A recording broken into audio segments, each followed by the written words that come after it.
Hey everybody, welcome to Drive-Thru Review 710. Today we're going to talk about Hallertau. This is the latest Uwe Rosenberg big box game coming out from Lookout Games. It plays 1 to 4 players. It's about farming. It's in a big box. There's lots of cards. So it's your typical kind of Uwe Rosenberg game. Before I get too much more into it though, let's jump down to the table, look at how it plays, and I'll come back and tell you what I think. Okay, let's kind of go through some of the different boards and components. The game does take up a fair amount of table space, but not everything you see here is needed to be out on the table all at once. So you've got your main action board up here. Players will be placing cubes out. These are kind of like little workers. And you'll be placing them out here taking various different actions. There's 20 different action spots that you can take there. And there's multiple decks of cards. Now you're not going to use all of these decks at once in the game. So for example, here's kind of the farm deck here, and I randomly picked one of these, but there's 3 other farm decks that you can mix and match in the game. So you'll choose one of those or pick them randomly and add it to the game board. And similar, there are 4 gateway decks that you can use in the game, and you can mix and match those. So you do start though in your hand 4 cards out of the gateway deck here, and then you'll get 1 card off of the point deck, and there's only 1 point deck in the whole game. And there's also only 1 bonus deck, and you don't start with any of these in your possession, but through the course of card play you can actually dig into this deck as you play along. Now in addition, each player is going to have in front of them a configuration kind of like this, so it's a few different boards. So you've got this main board down here, and this is going to be kind of like your town hall, and this piece goes on top of there. And I'll talk more about this in a minute, but this is really kind of the main crux of the game, is moving this thing along this board here and activating and getting more points. And you have different buildings here that you're going to move along. And then each player's got kind of this big, large farm area with these different fields. And you can see the starting spot here. Those little icons there tend to denote where you put your fields at. And this kind of thing, this kind of store different resources. And then you've got this farm sort of area here with cards out of the farm deck. Now the first thing you're going to do each turn is take this farm card, put it face down in front of you, and then put your workers on it. And then at the end of the round, this is going to then go into your hand and be another part of the hand of your cards. You also have this little jewelry bank thing here. And then finally, a really cool player aid, because you can have the all text side here or just the icon side, whichever you want. And there's 4 of these in the game, 1 for each player. And you simply just kind of walk through these steps of the round. And so let's just kind of walk through the round overview here. So the first thing you're going to do is clear workers off of the main board. So you can see you actually seed the board with 1 worker in each of these spots. So let's zoom in a little bit here. So just to give you an example, so this cultivation action, when you take this action, you can plant 3 crops. Now there's already 1 worker here, so the next player to do it will need to spend 2 workers to activate that ability, and then the player after that will need to spend 3 workers, and once this is full, then nobody will be able to activate that until we've cleared some of these off of here. So, reverting back to the start of the game, each of these spots here starts with 1 worker on each of the different actions. And these different quadrants are loosely themed, but also on the side, there's also a spot where you can actually place workers here and just straight draw cards out of the deck. Now in a 4-player game, at the start of every round, including the start of the beginning of the game, you're just going to clear all the workers off because there's enough players in there competing. But with less players, you're going to flip cards off of this quadrant deck here. So let's look at the first round here, and let's say we're playing, I don't know, a 2-player game. So for a 2-player game, you're going to clear quadrant 2 and quadrant 3. And these are numbered here. You can see down here it says 3, so it goes 1, 2, 3, 4. So we'll flip that up. We'll clear all of the workers off of here, quadrant 3 and quadrant 2. And then there we go. So these will clear out sort of randomly based on the number of players. And the less players in the game, the less quadrants will clear out. So some of the workers that folks have played from previous rounds are going to kind of hang out and act as blocking mechanisms to prevent workers from going in there as cheaply. So that's the first part of your round overview.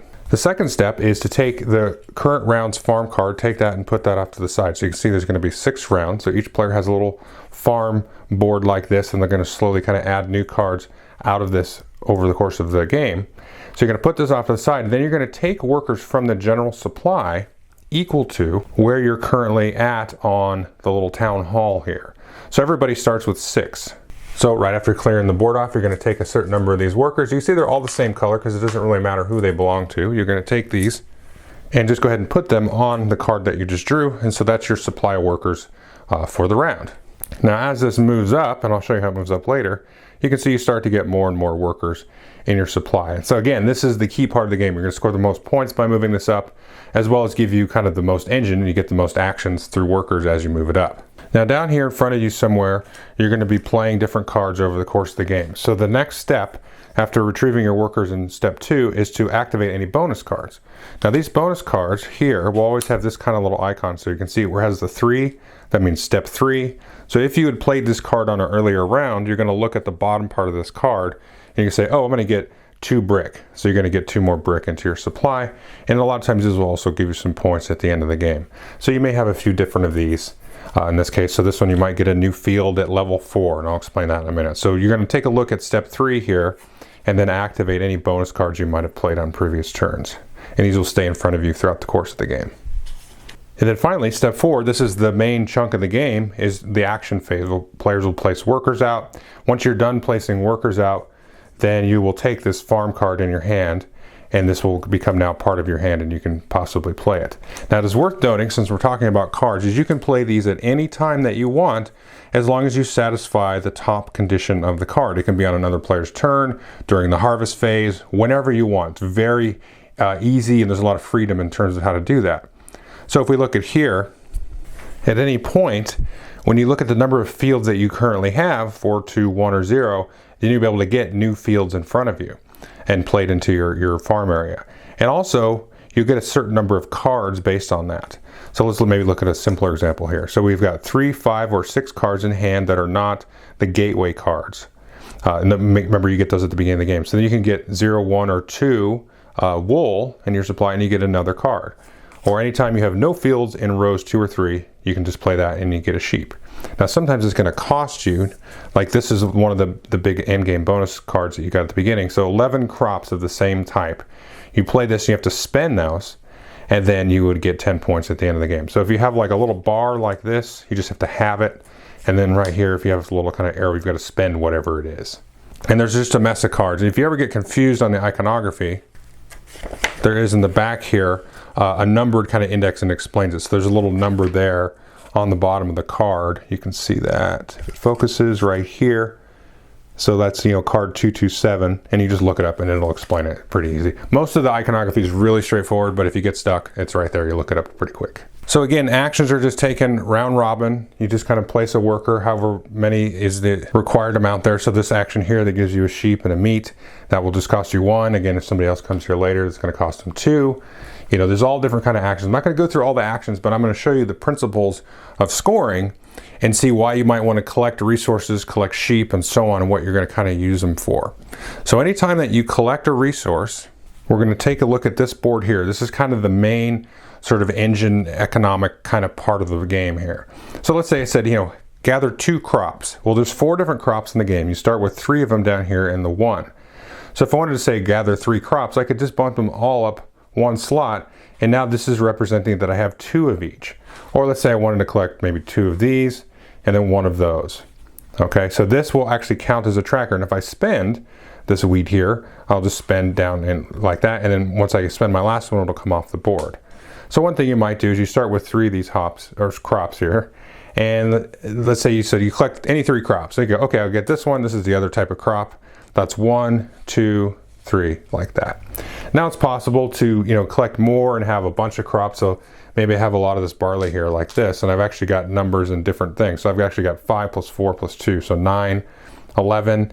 And anytime you need to kind of like reorganize this to, you know, make it a little bit easier to read. So like, let's say, okay, well, I'll bump that up and bump that one down.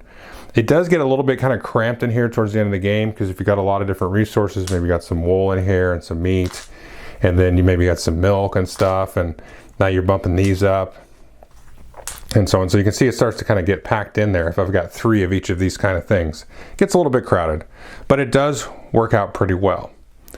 Now the thing to keep in mind here is the reason it's doing this is actually pretty neat. Let's kind of reset this.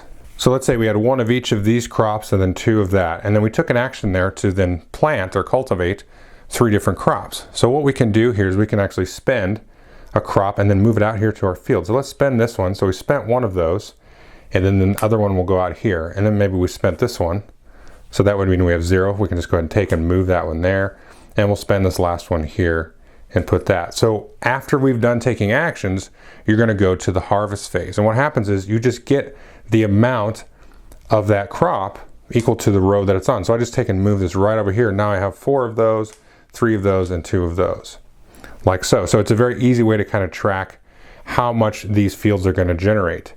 Now anytime a field yields, you're going to move it down 1 spot. It will never go off the board or anything. It will always kind of cap out at 2 on the bottom end. Now for some reason, let's say I only had planted in these 2 fields here, so these would move down, and I didn't actually plant anything this round. So any empty fields will move up 1 spot, so they'll get a little bit better. And there'll be some actions on the board. There's one specific action, for example, that says take any 2 fields that are empty and just shoot them all the way to the top there. So then now these are kind of real powerful fields. They're going to generate 5 of each of the resources. So that's generally how that works. So after the action phase, you're going to move any empty fields up, generate any crops from the fields that have been planted, and then those are going to drop down if they generated crops there.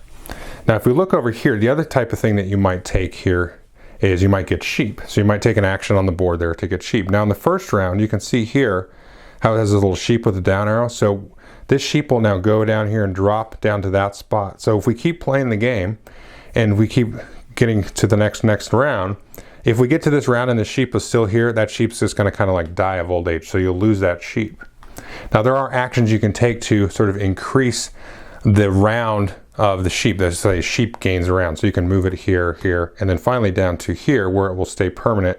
Any sheep you have here at the end of the game are going to be worth a point. Now if you keep playing along here, let's say we played a few rounds and we're into the 4th round here. If you get a sheep at that point or any of the last 3 rounds, it's going to go straight to the end of the game kind of stable area. But during the harvest phase, for any sheep that you currently have out anywhere, it doesn't matter where they're out on your board here, you're going to generate 1 milk in addition to any of the crops that you harvested. So if we've got 3 sheep here like I showed you, then at the harvest step we're going to get 3 milk. And there's other actions you can do to kind of like sacrifice sheep, maybe turn them into wool or to meat, and those other different resources like that. Or you might also get the hides. So you can see how this board gets a little bit crowded. There's one final thing here, this brick. The only way you can get that is through card play or through action spaces. You can't there's no generative power. There's no sheep making the brick or crops harvesting, brick. You just got to get this from action spaces. Now, what are you going to do with all these resources, the sheep, the milk, everything? So after the harvest phase, we're going to take a look down here. Then players are going to do all of this simultaneously, the harvest and everything. And then you can start to move your little craft buildings here to the right. And the idea is to get them to move over to the right. It's hard to do this with one hand. And then as you start to move it over, then you clear a column and then it'll start to move. So for example, in the first round, you can see here, it's very cheap to move these craft buildings. Round 1, you just need 1 good and it will move to the right. In round 2, you'll need 2 goods. In round 3, you'll need 3 goods, or if you use 2 different types, you can use 2 goods and so on. So it just gets harder and harder. But if you use a variety here, for example, in the last round, you either need to use 6 goods, or if you use 2 types, you only have to use 5. Or if you use 3 different types of goods, you only have to use 4 total goods. So looking back down over here, let's say we're still in the first round. This first one says you got to use more brick than wheat. So in the first round, you only need to use 1 good. So that obviously will have to be a brick, because if we spent wheat, that would be more brick than wheat, or more wheat than brick. So we spend 1 of those. Maybe we spend a barley here, spend either a meat or a milk there, no big deal. This one gives you 3 options here, and then you can do a max of, I think that's called flax, the blue one. So maybe I spend a blue one, and then down here you can see flax or hide or wool. Now you can move these as much as you want as long as you can pay for them, but you can see they're going to run into boulders, and it's obviously easier to move them earlier in the game because it's going to cost you less. Now the boulders can be cleared here by these tools here. And so the tools you're going to get and keep, just put these out in front of you anywhere. When you spend them over the course of a game, you don't actually lose them. You don't have to track these on your little tracker board up here. They just, you get one and you have one. So when you spend one of these, just kind of indicate it by moving it to the side, you can move a boulder. So that clears way for this to then move a little bit further. And that's nice to do early on because again, it's cheaper. So if I had these 3 tools here, maybe I can move these 3 like that, and maybe had some extra resources to get these moved further along. Now, if you ever get a situation like where the 2 boulders stack up here, you've got to spend 2 tools at once to move them. to clear them all further along. And at the end of the round, the boulders are going to kind of like reset, where they're always one away from your building and then one away from the next one. So they'll kind of reset like this, like so, in this particular example. So we're always going to have kind of the next space to clear at the start of the next round. Now if we go down here, this is obviously going to shift over, and then you're going to start to get more and more workers at the start of the round. Now the other thing to keep in mind here, we'll just take this off, as you move along, you're going to cap out at 12 workers, but then at the end of the game, if you moved it all the way over here, you're going to get 70 points at the end of the game, which is a huge amount of points. Also, we'll just kind of clear these as these start to move along. Anything that's to the left of these buildings, let's say we, for some reason, we're like that, even if this is covering it up, you'll still clear some space. So you're going to get 3 points for each of these markers that's to the left of that building. So if you get these all the way to the max out there, that's also quite a bit of points, and that's frankly the only way you're getting that thing to 70, is getting these all to the very end. Now the other thing to keep in mind here is this jewelry spot. There's a couple of action spots on the board that you can spend things to get increases in your craft jewelry here. Now at any time, no matter what round it is, you can always spend 1 jewel to shift that back to the left, and you can move any craft building anywhere you want. So at the end of the game, it sometimes is a lot of times more efficient to just spend a jewel and move a craft building than spending all those resources that you might need to like in round 6. Now at the end of the game, each jewel here is worth a point. So if I ended with 8 of them, that'd be 8 points. And then next at the end of the game, you can see it says field, goods, and tools. You're going to count up 5 of those. So for each field, good, and tool, you're going to add those up, divide by 5, you're going to get that number of points. Now it's worth noting though, at the end of the game, in the 6th round, when you do spend a tool to move a boulder, these actually you will lose in that round, so they won't count towards your end game points. But for the rest of the game, when you spend them, you just keep them for the next round. And then finally, of course, you'll have points on some of the cards and things like that that you played over the course of the game, and you should be playing lots and lots of cards. Okay, so that is Hallertau. So let's go through my 3 pillars of review. Let's first talk about player count. I've played it 1, 2, and 3 players. Haven't played it 4. I played it solo a few times, with the physical copy, and also on Tabletop Simulator, and then played 2 and 3 player games on Tabletop Simulator. And I would say, I think my favorite player count is 2, although I like it at 1 and I like it at 3. I have a hunch 4 would be my least favorite, but I haven't had a chance to try it. The cool thing about the game is that it scales really well based on player count, because as I showed you through the walkthrough, you clear those cubes off based on how many players are playing. So I think I still might like it with 4 because it clears off the whole board, so it's going to be a lot more open in a way, but there's going to be a lot more players then competing for the spaces over the course of the round. Whereas in a 1-player game, it clears off, it feels like almost nothing sometimes, because it doesn't clear off the one that you want it to clear off. And then so it still feels like it's contested even though it's just you, and obviously it kind of scales in between that with the 2 and the 3-player game. But I do like to kind of differentiate the player count between solo and with people. I like that their worker placement part of it feels a little bit more weighted in terms of like the timing. So I'm like, well, I got to go here early because Billy is probably going to want to go there. Whereas if you're playing solo, it's like, well, I need to go there at some point on my turn because I need to have this to pay for this, but the order doesn't matter and the timing doesn't matter. And so it just has that little extra kind of knife's edge with other players and the whole competition aspect of it. Now it does play well solo because of the card play and the variety of cards really drives kind of the engine of it and the variability and just kind of the unpredictability side of it. So the card play is obviously great at all player counts, but I've found recently, especially over the last year or so, if a solo game has some kind of like card or hand of cards, and I'm a sucker for that anyway. If you watch the channel at all, you're like, well, Joel likes cards, so which I do. But for example, like Agricola solo or Underwater Cities solo, those are the 2 I can think of off the top of my head that I've played a lot in the last year. The card play really lends itself to solo ability and replayability at the solo level, so it works really well there. And I think that's why I like solo. But I do like it with players more because it just has that kind of extra edge. So play count, we'll talk about that briefly. It says there like 1 to 2 hours basically.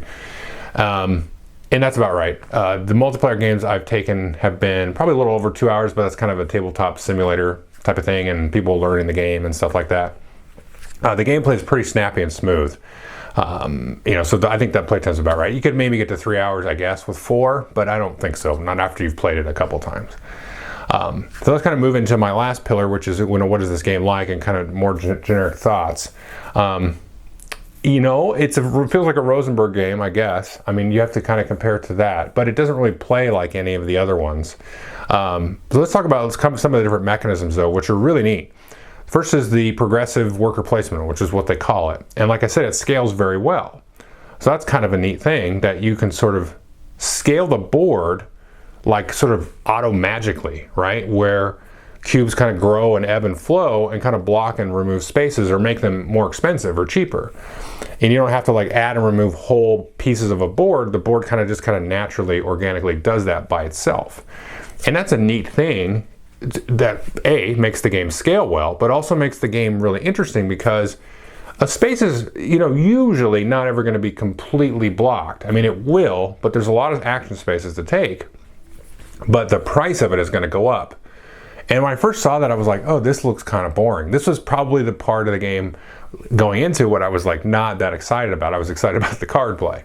But then playing it, I was like, oh, this is actually really neat. And I don't think I've ever actually seen this. I feel like I should have. Wasn't it like that in Mercator? I played Mercator like once or twice a long time ago. I don't know. There was something like similar to this, but it's just leaving my memory. But I've not seen it enough, I think. I mean, somebody can go into the Board Game Geek database and dig up a game or two that did something like this. But this is a really cool mechanism that is just a cool, fresh take on worker placement by itself. Forget about the rest of the game. This progressive worker placement thing is really, really neat.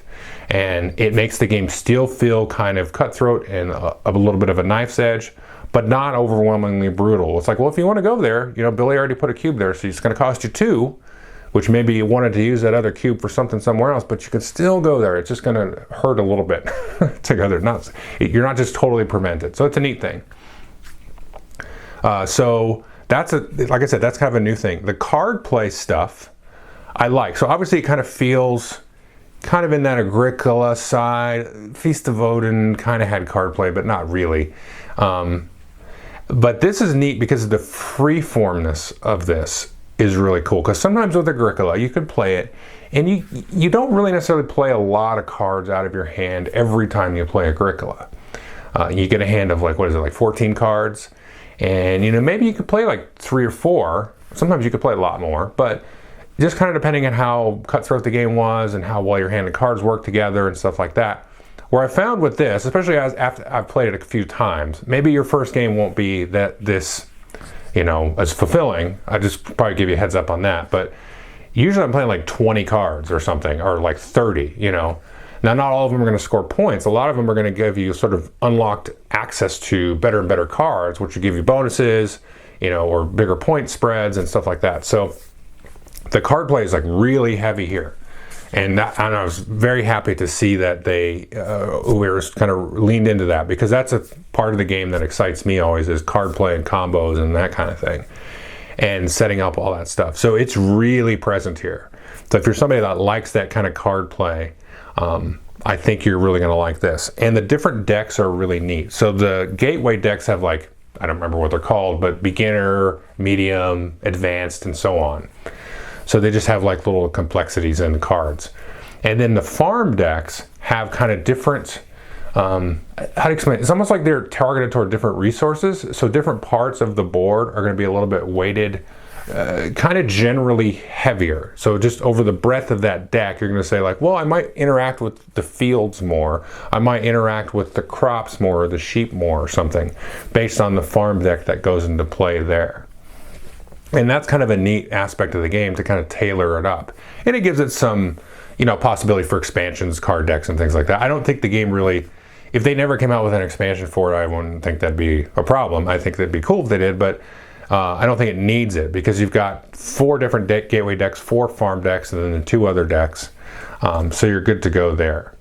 And the card play is an interesting thing, because kind of just to tie it all back up is, when I talked about it in the walkthrough, I said moving your big town hall building and all your craft buildings, that is the game. And you should be focused on that full stop, 100% at all times during the game, because if you get kind of stuck behind the 8 ball there, then you're going to kind of slow your engine down because you're not going to get as many workers each turn as maybe some of the other players. And then again, once you move it all the way across, it's like, what is it, 90 some points if you move it across and all your craft buildings are all the way over. So that's like your whole score right there. Give or take some points off of the cards, which you could probably get another 20, 30 points out of the cards if you did really well. But that is your whole game. So a lot of times the cards can be a little bit of a wild goose chase. We're like, well, if I do this, I can do that. But I'm like, well, if I spend that resource, I'm not going to have any brick left to move my building, and my big building's going to be stuck because that's the one craft building I couldn't move. I moved all the others, and I'm going to get stuck there. So there's a good sort of tension there between the card play and just spending the resources after the harvest phase to move everything along. So that's a cool part of the game. Now, one thing is just kind of a word of advice, which is like it took me like a play or two to kind of get this, is the way that the jewelry works. There's a couple of action spaces on the board to get you jewelry, and you actually can like burn a field. So you just burn an empty field off your little farmer mat there, and you get some jewelry. Or you can actually move a craft building backwards, and you get 2 jewelry. So you say, why would I ever do that? Well, sometimes you might just have like an excess of resources in certain things. So you can move one a little bit further ahead than some of the others. And then that way on your next turn, you can move it back, get the jewelry, and then you can spend that jewelry again to move anything forward. So you're like, okay, well, I'll just spend this, move it back.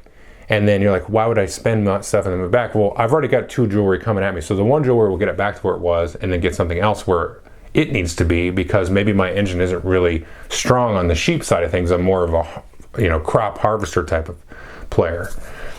So that's an interesting thing to kind of play around with the jewelry, and then the cards and stuff will kind of dovetail around that. So the cards are neat because it's almost like a little wave you're trying to ride. And so once you can kind of plant your surfboard, which is the craft building, the big building, and put that on the waves, which are the cards that you're dealt, if you can ride that in, you're going to have a good game and get a high score. But you've got to kind of marry those two things up there. I think my California is showing through there. Sorry. And then but that's really what the game is about. But it's a really fun, snappy game. It's very, very simple. You go to these action spaces, you spend a little resource, get a resource, and then you just harvest, get everything over, and then try to move that building up, and then try to marry that card play to kind of synchronize with that without going too heavy on some of the cards that you're like, well, I shouldn't have done that because I'm getting a bonus brick every turn, but who cares? Because I wasted, whatever time I did trying to get that bonus. So it's a real interesting puzzle to kind of solve there. And the mix of decks and everything keeps it fresh. So I definitely recommend this. I think people are going to ask me, and I don't feel like doing a top 10 video on it, so I'll stick at the end of there. I think this is probably my 3rd favorite Uwe big box game. I'd probably put Caverna at the top, Agricola second. Yeah, for sure. I really want to play a Caverna with some of the expansions, but Caverna first, Agricola second, close second.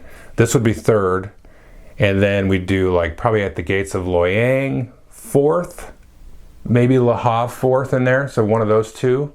I haven't played at the Gates in a while, so yeah, I played Le Havre more recently, probably like 2 years ago or something.